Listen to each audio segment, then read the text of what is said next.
What is up, everybody? My name is Justin. This is Forever Self-Employed. In today's video, we're going to be talking about how to start a leaf removal / cleanup business. I'm joined with a special guest. I got Kevin here. Kevin, how's it going, man? I'm doing good, man. Doing really good. This is Kevin from Lawn Care Juggernaut, aka the Boring Channel, aka what are your other channels, Kevin?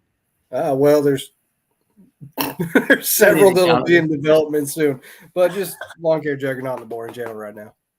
Absolutely, absolutely. So in today's video, we're going to be talking about, like I said, how to start a leaf cleanup and removal business. We're going to be talking about every aspect of it, from the pricing, how to do the jobs, the equipment that you need, all that kind of stuff. And Kevin's been doing it for a while, so he's going to be able to give us a lot of good stuff. This video is actually sponsored by QuoteIQ, the #1 business management tool in the world. So if you guys want to send invoices, estimates, keep track of customers, collect payments for free, check it out. It'll be the first link in the comment section description. You guys can download it and utilize it. So, Kevin, first start us off, man, with how long have you offered leaf cleaning as a service, and what, got you into offering it as a service?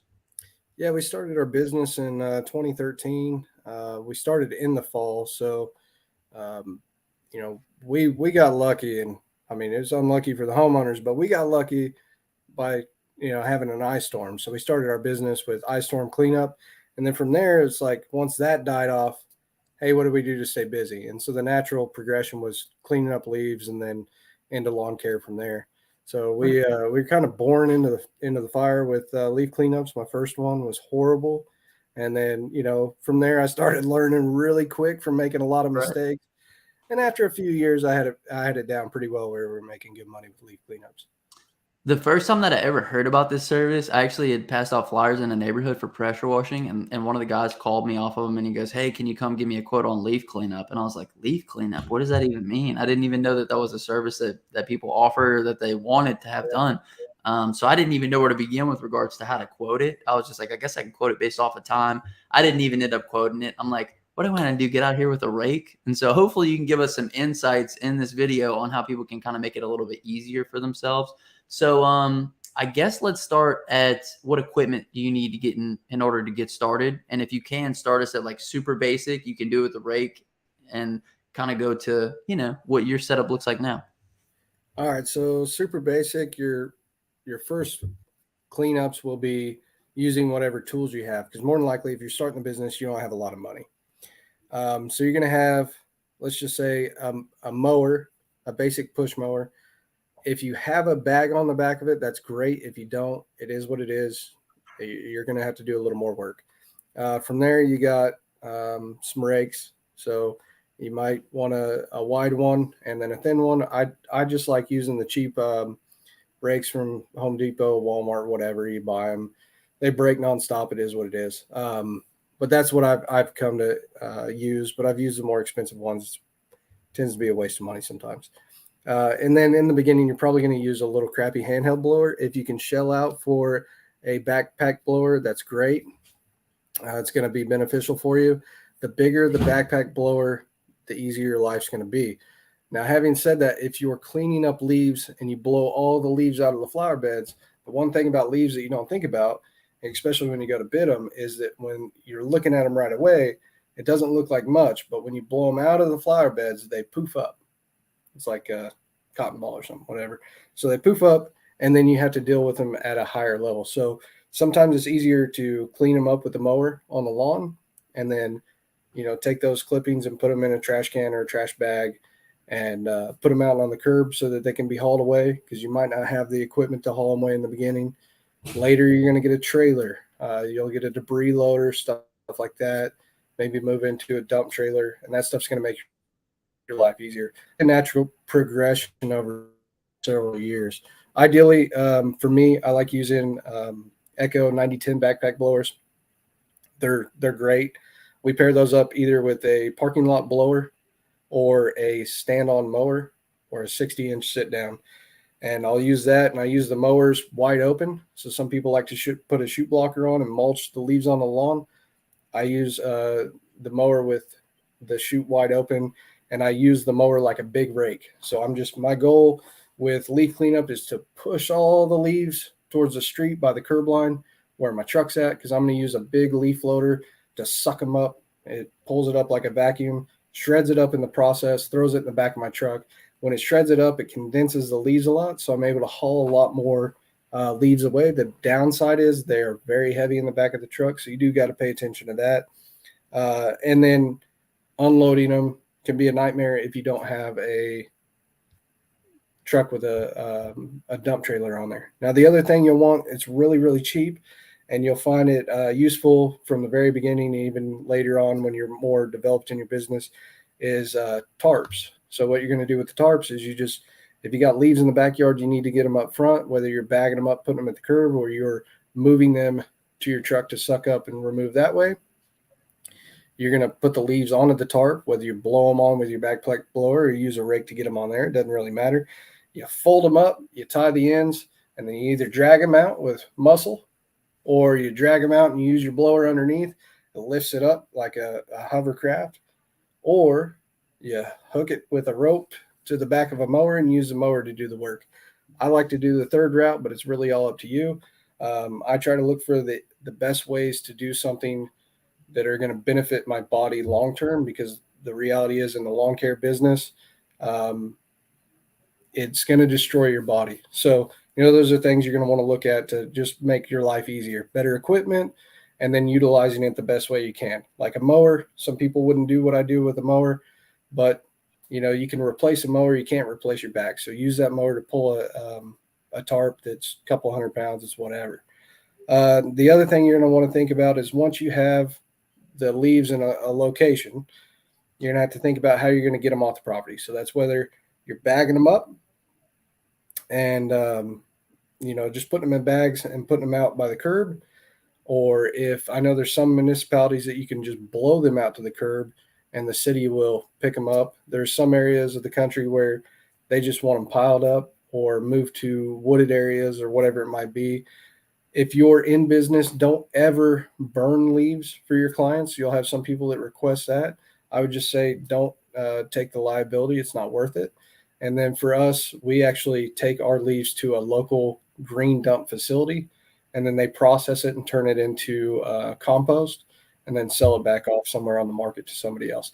But for me, it costs almost nothing. So, it's like $1.65 to dump my trailer and $1.65 to dump the truck.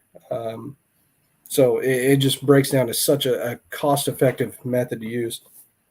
So let's go back to like a very, very beginner. Like you did a great Well, I job dumped it on you. covering that. Like, okay, so beginner. So like, let's say, because that's where a lot of people kind of find the channel and they start at. So if I let's say I wanted to start the service, I live with, my parents still. Can I take the mower that they have, a little push mower, and you want to mulch them before you pick them up? That makes it easier to get them.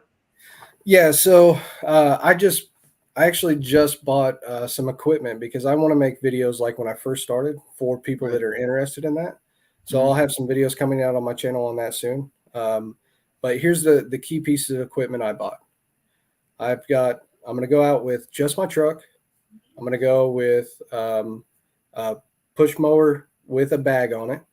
But again, you don't have to have a bag. A bag's just a better option because it's going to help pick it up so you don't have to. And then rake, a trash can, and a couple tarps. That's all you need to get started pretty much. Yeah, and some trash bags. Our area, they use clear trash bags. If it's in a clear bag, they'll pick it up. If not, you can put it in a black contractor bag and put refuse stickers on it, and they'll pick it up. But you just have to figure out what your city will do. But yeah, really, really simple, easy setup. We're using, I don't know if I said it, but I got a small little gas-powered hand blower. Avoid electric stuff. I know that's a hot thing right now, but if you can, just know that when you're doing leaf cleanups, it's going to be very, very time consuming. Even with the best of equipment, it takes time. You're going to be fighting the wind or whatever it is. It seems like it would be easier than it is, and it's not difficult.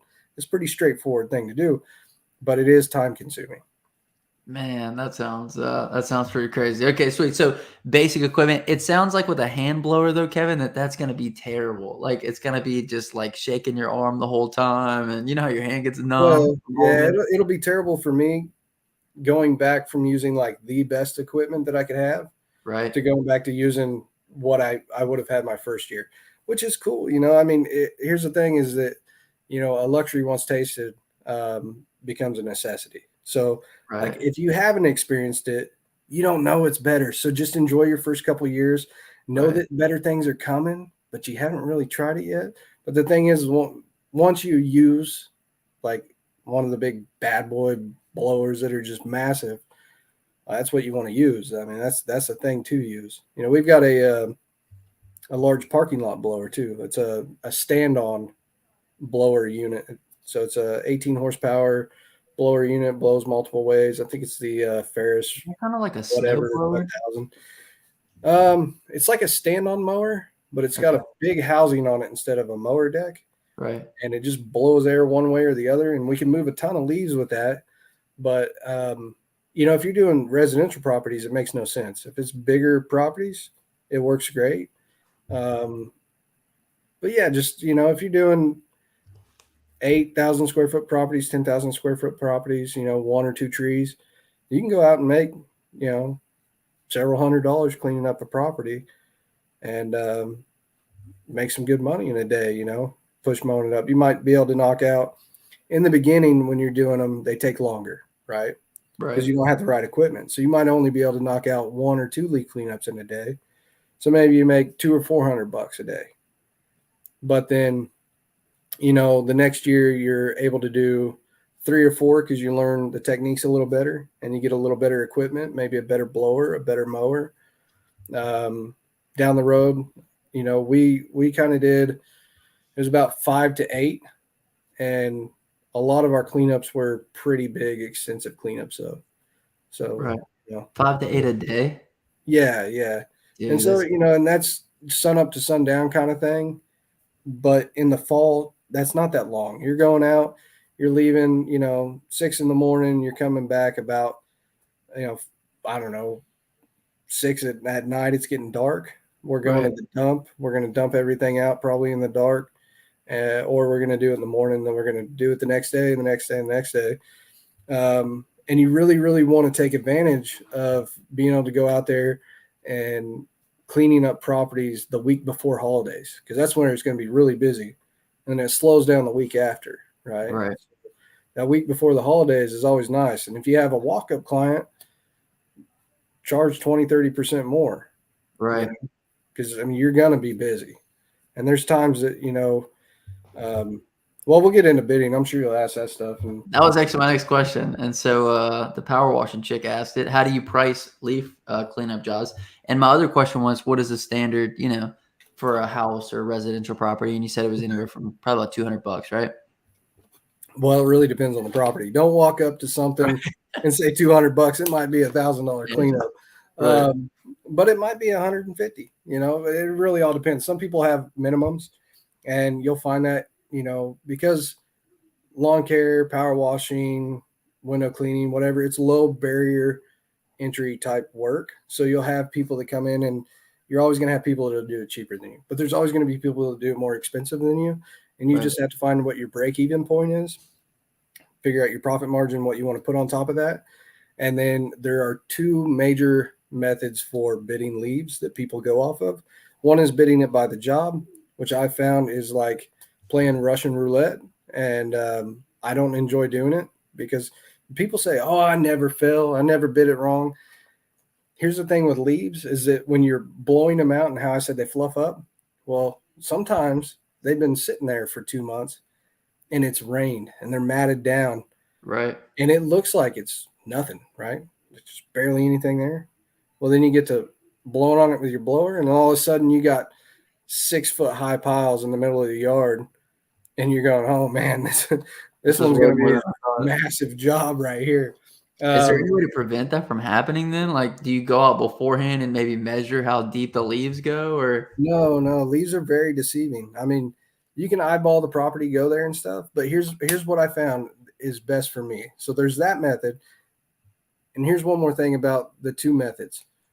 There's people on both sides that'll tell you it's wrong one way or the other, and they'll tell you you're an idiot one way or the other. It's whatever works best for your company. For me, I really hated playing Russian roulette. I hated losing 3 jobs out of 10 on being profitable. You know, you go out there and you're like, okay, I got to make this one. We're gonna take care of it. We're gonna make some money today. You got 2 guys working with you, you're cleaning it up, and then you find out it takes 3 times longer than what you thought. And so you bid it for, $200 and it ends up being a $600 job, and you're just dying there. So the way that I did it is I always bid per man hour. So I take my break even point, find my man hour rate, figure out what you're going to charge. For our first couple of years when I started doing it that way, I went to $60 a man hour and then 65. And I had no math behind it there. Okay. When I was doing 60 and 65, it's just, I thought that sounds right. I'm going to try bidding hourly. I'm going to pull this number out of nowhere. And it worked. I didn't make much money. Wait, 1665 was your hourly rate? Yeah. Yeah. Just because you thought of it out of thin air? Well, I mean, I didn't know anything about business at the time, right? I was still learning. So I just pulled it out of there. I'm like, well, people say $1 a minute. I'm going to do $60. Ultimately, I ended up charging $100 per man hour. And we were profitable for less than that, but I charged $100 per man hour because there's a couple different things that go into the man hour rate. And that's, your break even point. But you also can factor in environmental factors like where you live. We're in an affluent area. It's a very busy service. I'm going to be busy. I know there's going to be a lot of work. So like when I worked with multiple people, I would charge $100 per man hour. And then later when I went back to being solo, I just charged $150 an hour and I still closed jobs. But I took on less work because I didn't want to work as much. So, I mean, it's really wherever you're at. If you can make the phone ring, you can charge whatever you want if you can close the job still. And you were eyeballing this as far as the hourly rate goes. You'd say this is going to take between like 6 and 8 hours, or are you? That's the great thing. So I moved my business. You can go eyeball stuff, but I don't like driving across town. Tulsa's a pretty big area, right? So you just tell people it's going to be $100 an hour per. I tell them exactly what it is up front. I say, hey, I come out. I got this equipment. I'm going to come out, blow everything out, load it up, haul it away. It's going to be this much per hour. I've got a 2-man crew. And, the average property in your area, because off their address, I can tell what area of town they're in. So the average property in your area normally takes about this amount of time. But if you have a lot of leaves, it might take longer. Once I get to your property, I can give you a call and let you know if it'll take a little longer. But if you'd like to be on the schedule, I can put you on the schedule. I've got an opening for Tuesday. You want to be on there? Awesome. I thought so. So we'll get them on there. Show up Tuesday. Give them a call. Say, hey, looks great. I'm going to get going. And then if you're hesitant with hourly rates, right, you can do a cap out rate, which is kind of in the middle between bidding the job and then bidding it hourly.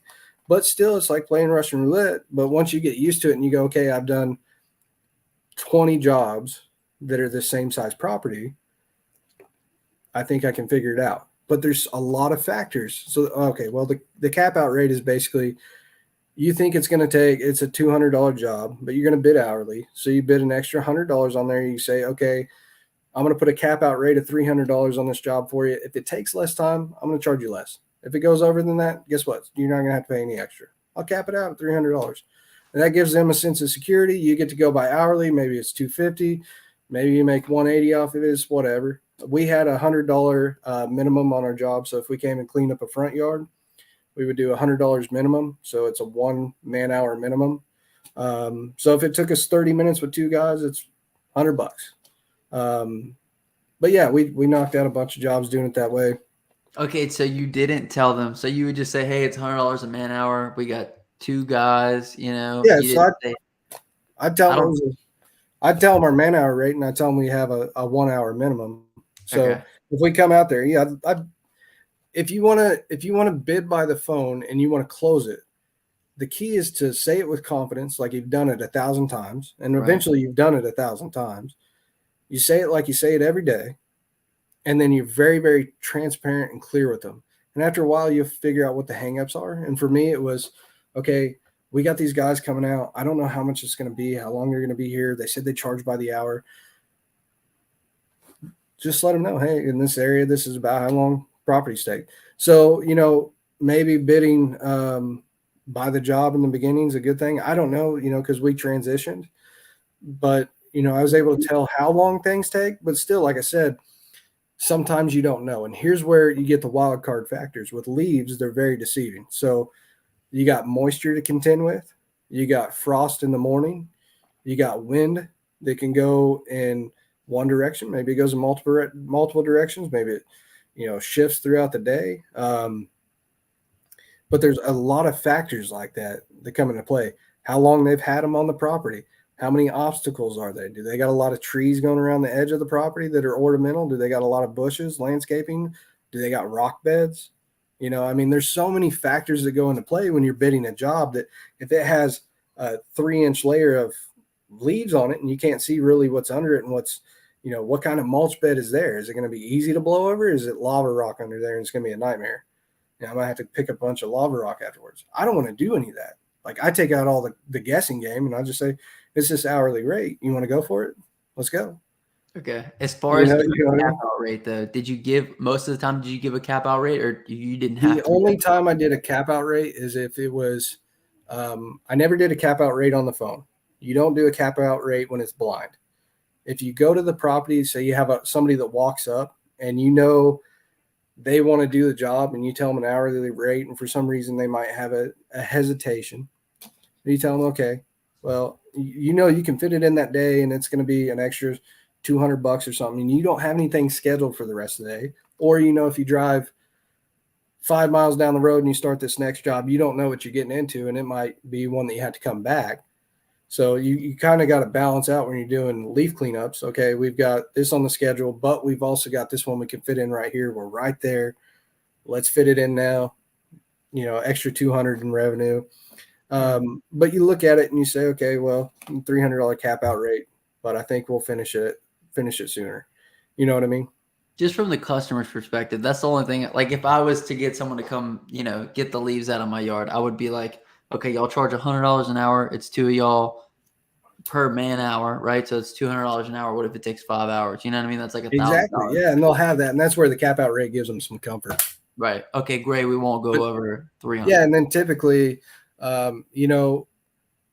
if they've seen you work or it's a referral from a friend, a lot of your customers in leaf business will be customers that have worked with you through the years, so they know your work ethic, how you work. They know that you're not going to be out to screw them, that you've got integrity. And then you'll get referrals, or you've been after a few years, you'll be in the neighborhood enough that you're seen as an established business. And if you're seen as an established business and you have authority in that area, you have a little less discomfort from people with that stuff. So we never had that much backlash. We'd have maybe 2 out of 10. But like I said, when you're going through the conversation, you just lay it out and say, yep, this is the way we do it. And you say it like you've done it 1,000 times. Again, let them know, hey, we're in your area and we've done a lot of properties in that area. Right now with how everything's going, they're typically taking about an hour or 2 hours, whatever. But, and when we show up on properties, we don't take breaks or anything. So like if it's an 8-hour job, we're working 8 hours. So, that's just how it was for me. Right. Yeah, but another thing that you had figured out was the lead flow, right? Because you had mentioned earlier, the more lead flow you have, the higher you can charge. Like price doesn't even become an issue because you just have customers coming in all the time. And that was probably one of the best parts of your business. Yeah. Once we got everything flowing correctly, man, life was easy. We started making more money. We started getting we jumped from, it was weird. Like I hit a plateau in my business where we were doing like 5,000 a month in revenue, and then went to like 10,000 and go back to 7 or 8. And we had like this comfort zone for a year. And I'm like, man, how do I just get that 10,000 consistently? And it's like, boom, 15,000, $20,000 months. And that was really cool. So, it's, of course, leaf season. I just look at that more as a season extension. So with the lawn care business, you can project what lawn care clients you have, but you can also project how many leaf cleanups you're going to have from lawn care. So, you try to, from those clients, you try to gauge it and let them know, hey, we're going to be here and take care of your leaf cleanups. And that gives you a lot of work starting out. And then from there, you advertise off those properties or, get more clients from there. And then with regards to saying we're going to take care of your leaf cleanups, is that like on a recurring schedule that you can, go out there? Is it like every few weeks, every few months? Like, So I typically gave my clients the first couple of years, what I did is I would give them, I'd just say, hey, do you want your leaves cleaned up? And I'd just show up whenever. That doesn't work good. Right. Like it can work that way, but it doesn't work good. So I'd let them call me, or I'd drive by and say, hey, do you need this done? Stuff like that in business doesn't work. Just get it on a schedule. So you just let them know, give them 2 or 3 options. You can say, hey, we can come in weekly. We can come in twice a month. We can come in once a month. How do you want it? Right. If you're working in the very beginning of your business and you're doing leaf cleanups consistently, don't do it once a month. You're going to have so much volume that you can't handle it. If you've got a big leaf loader and stuff like that, you can handle volume, because when it's once a month, you have to remove a lot of material from the property. When it's once a week, you can actually use the mower and mulch it into the grass, and a lot of times it's not an issue. Or you can mulch it and then bag some, but there's different methods that you'll have to use for cleanup. So when I say mulch, I just mean shredding up the leaves underneath the mower, letting it fall into the grass. And then, a lot of people like that for fertilizing, but the only way you can make that happen is if you're consistently doing it, small amounts. But you're going to run into most trees during the season will either have 1 or 2 heavy drops.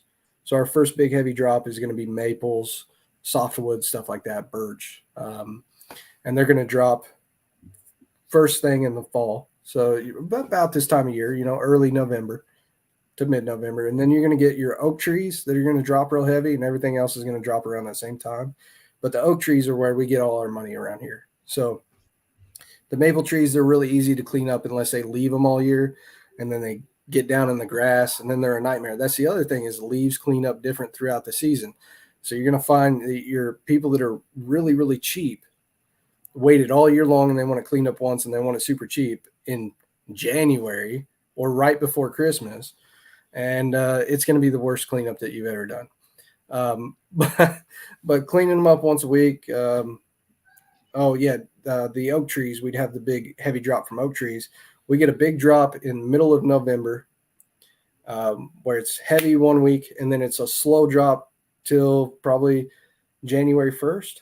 And then from there, they hold the rest of the leaves, and then we get a big heavy drop early spring, typically in March, right before they get their new foliage. So, dude, yeah, I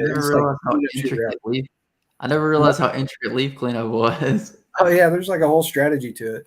And then you can get into stuff like magnolia trees drop leaves during the summer, or you got heat stress. Your heat stress leaves towards the end of the summer where you got drought or stuff like that, or in August. You're going to clean that stuff up when you're mowing the lawn.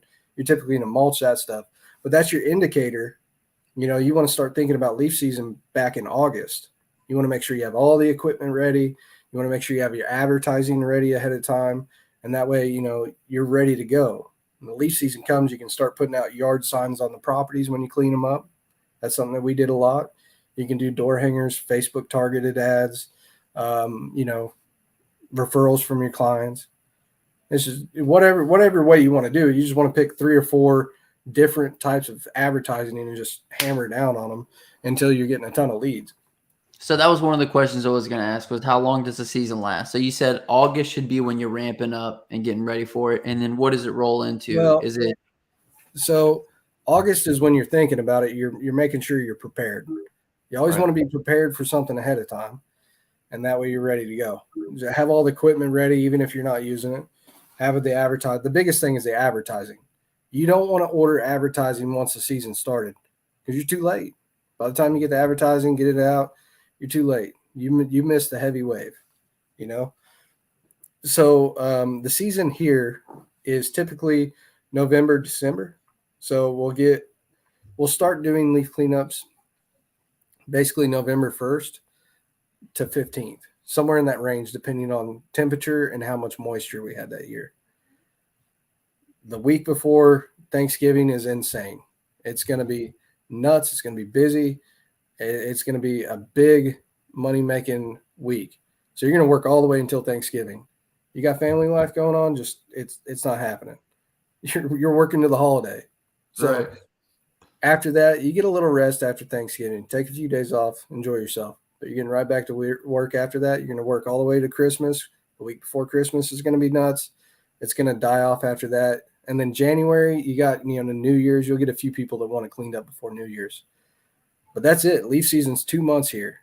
So you better You better go out and work every day, make as much as you can, be prepared to work weekdays, weekends, whatever it takes to get everything done. Because the other thing is these jobs take longer. So if you're in the lawn care business, you can knock out 20 lawns a day doing that in your lawn business. You can only knock out 5 or 6 big cleanups a day. You might only be able to knock out 1 big leaf cleanup a day. So you're not going to be able to handle the same amount of volume as far as clients that you can flow through. So you got to be prepared for that too, especially if your equipment's not right. You know, in the beginning, your equipment's not right. So you're gonna do some leaf cleanups. It's gonna be heavy work, and you're just not quite prepared. But from there, around here, January and February are dead. So you better be looking at ways to extend the season. You know, Right. what's next for spring, but that's a different video topic than leaves. Dude, so what is the max you can make? Like, as far as when you had like the best setup and you had the most workers, like where can you cap out at on leaves as far as like how much you can make in a day? I mean, we would typically do between 1,000 to 2,000 a day. It just depends on Yeah, that's a what good. we're doing, how many guys we had working that day, what kind of projects, how wet it was, and just different factors. I mean, but we were charging by the hour, so as long as I kept the guys busy, it's man hour rates. But again, when you're charging by the hour, you better be ethical. They got to work hard, and you better take care of them too. You got to pay them good. Absolutely. So Absolutely. And that's another video right there is like just talking about employees and how you motivate employees and stuff. What other services did you offer in those cold months? Because as you mentioned, the leaf cleanup was a season extender. So were you offering anything else? yeah, so the way During the my cold season months? worked is, um, I'll start it with mowing because that's where it makes most sense. In the spring, we start out with mowing. Typically, I like to start mid February with advertising because we're going to start mowing in March, right? So if I have existing clients, I'm going to come in and do a spring cleanup as well as doing advertising in the neighborhood, March 15th to March 1st, or I'm sorry, February 15th to March 1st, cleaning up all my existing properties, making sure there's no leaves on it, making them look pristine, sticking a sign on the lawn that says, "Hey, I do this." That's their badge of honor as my client. They get to say that guy's here. Well, there's 5 of them on the block. We all got them. You should have them too. And then we do rounds of door hangers and everything else before we start our mowing. And we go immediately into weekly lawn care for cool season grasses. We're in the transition zone. So we're right in the middle of the U.S. We got hot grass, warm season grass, which is going to be like Bermuda, Georgia, different grasses like that. Then we got fescues and different cool season weeds. But typically, our 3 grasses are Georgia, Bermuda, and fescue. Everything else is mostly weeds around here. And so I like to have a blend between lawns that are nice and lawns that are junk. And the reason being is the lawns that are junk give me so much season extension on the front half and the back half because those got the cool season weeds. You know what I mean? So Right. we're going to do our first cuttings. Those lawns go immediately to weekly.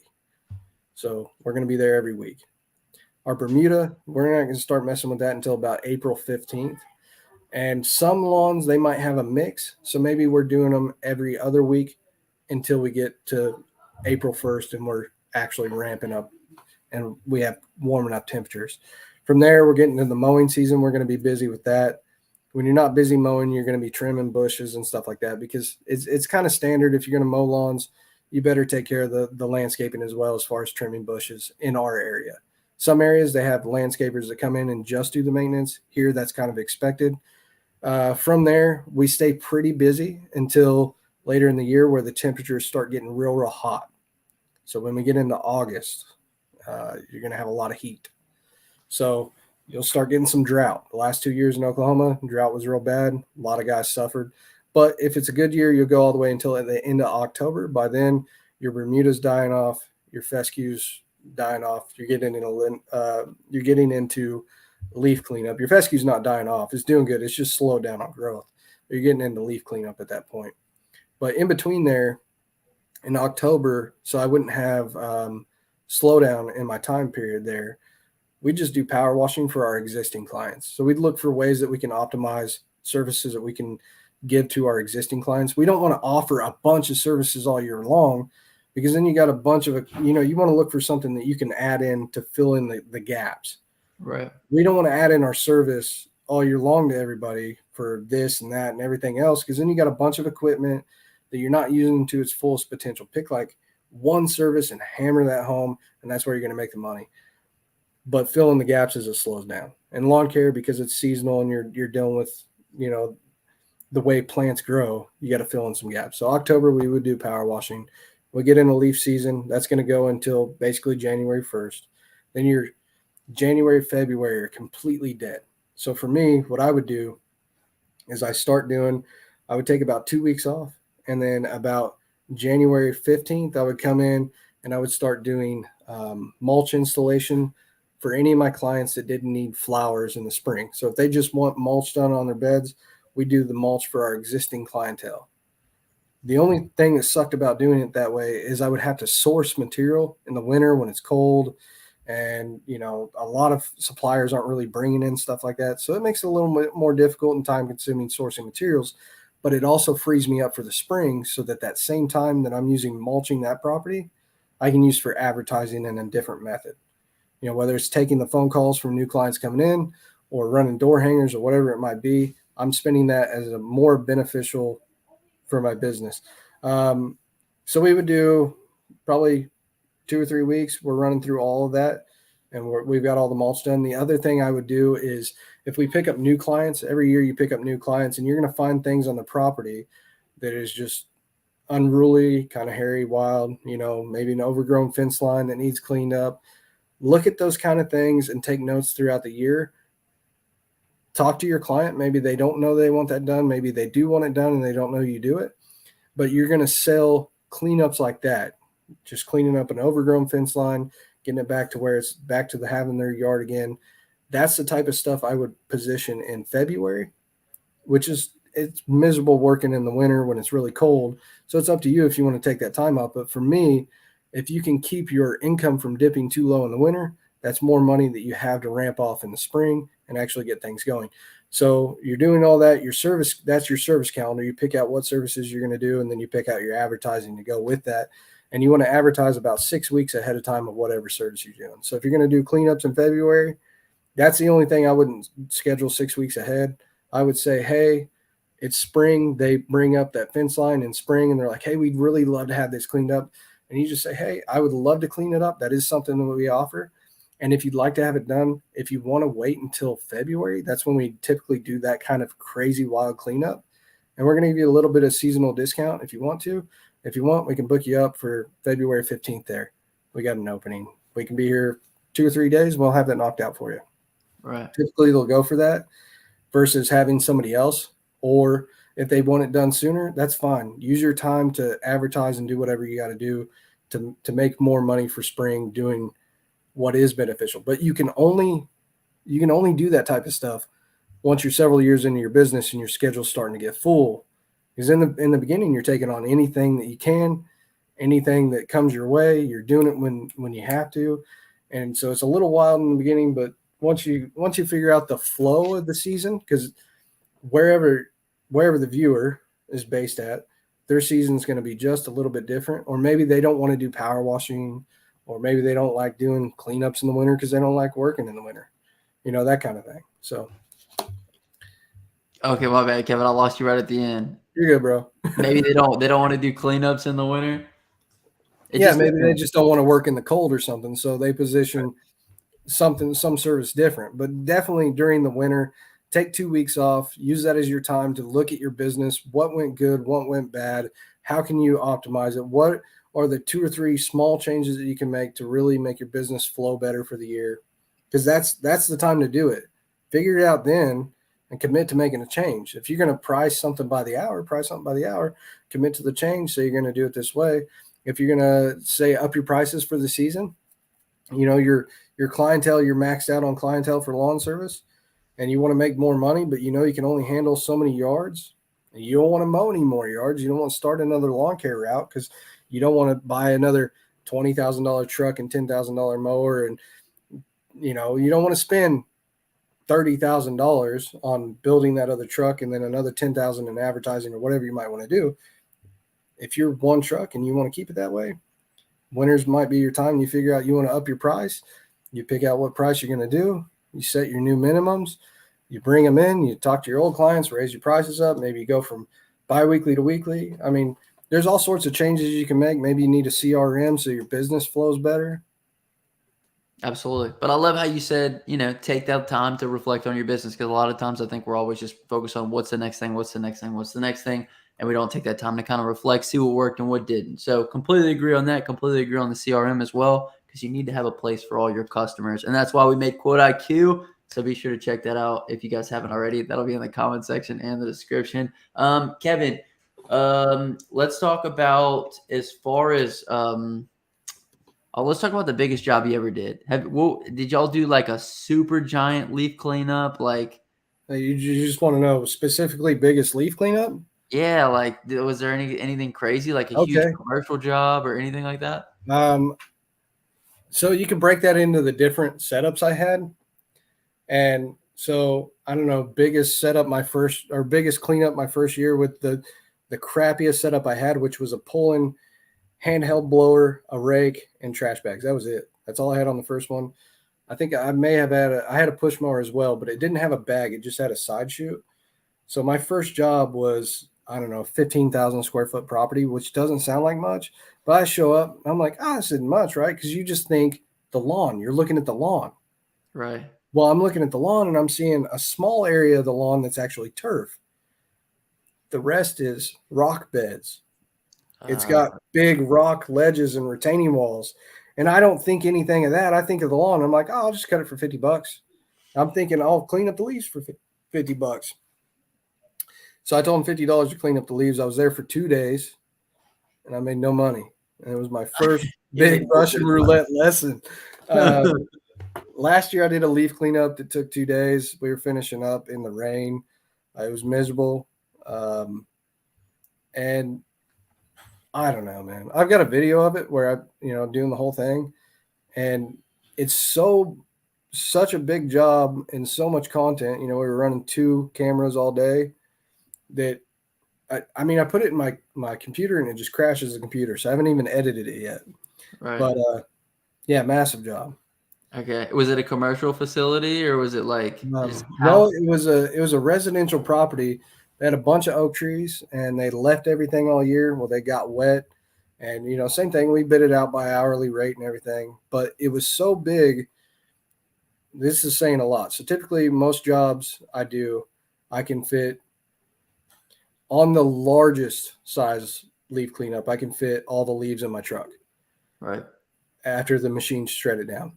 This one was so big that I filled up my truck, and then there was 5 or 6 massive piles the size of my truck on the property.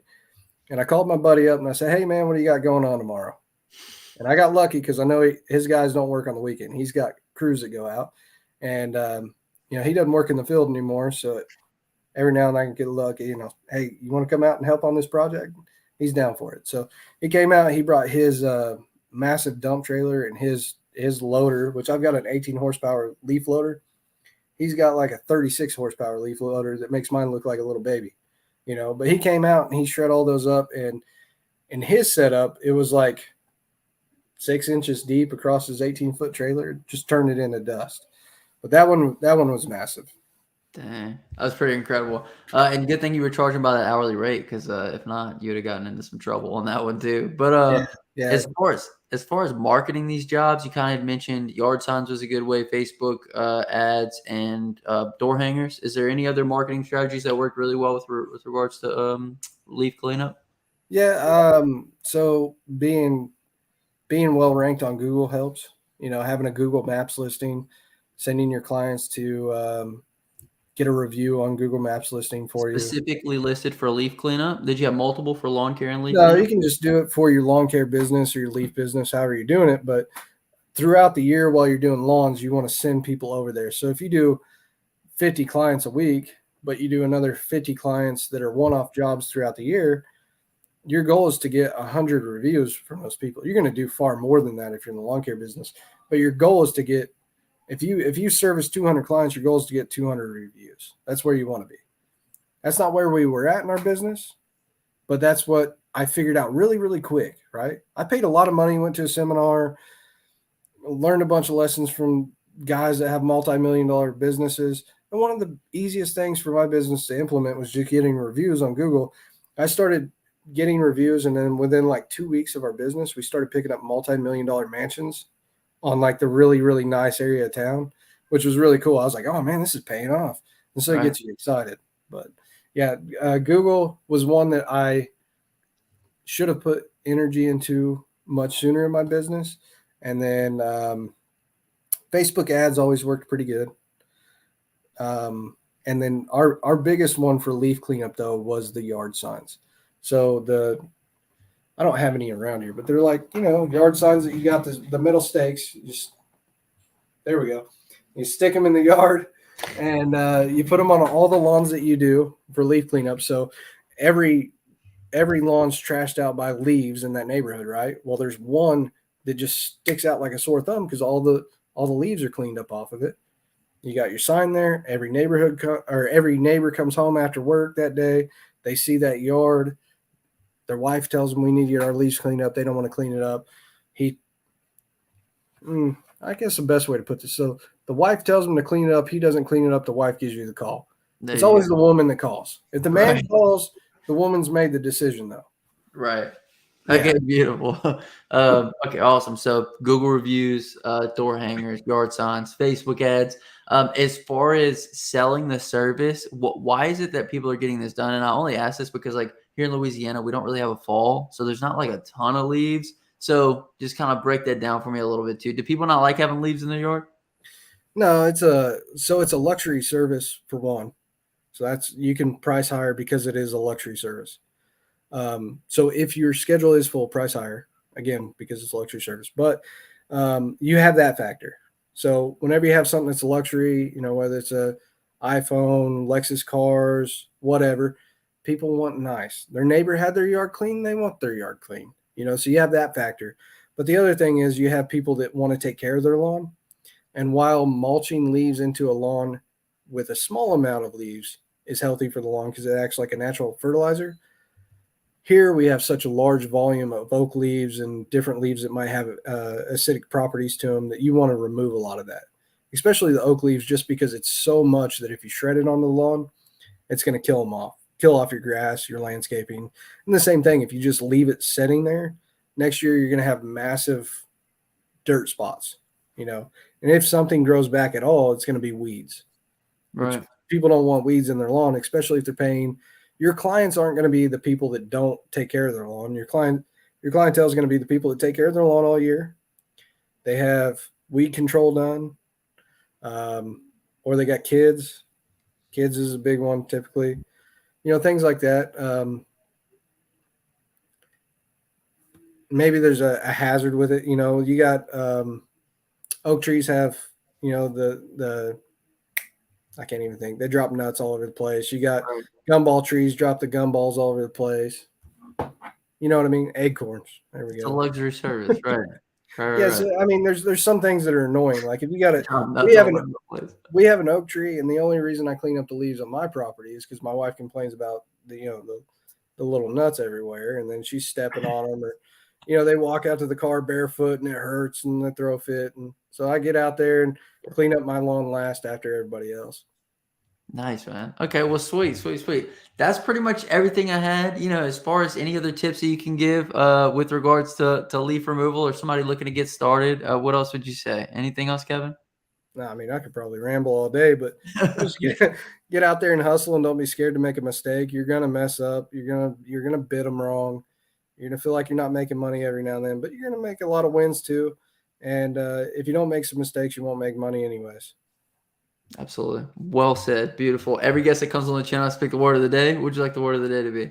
Oh, man, you always do that to me. I do that. I put you on the spot. Could be anything. Could be leaf. Could be acorns. Could be nuts. It doesn't matter. I'll do my channel name, Lawn Care Juggernaut. If you don't advertise yourself, if you're not willing to talk about yourself and advertise yourself, nobody else will. Absolutely. Let's have a contest. Who can spell Juggernaut without looking it up? If you made it this far in the video, comment down below, Lawn Care Juggernaut, and I'll hashtag you a real one. I appreciate you for coming on, Kevin. You gave us some great insights, man. I really appreciate it. All right, man. Absolutely. Anytime. All right, you guys. Until next time, hustle hard, get that money, baby. Peace.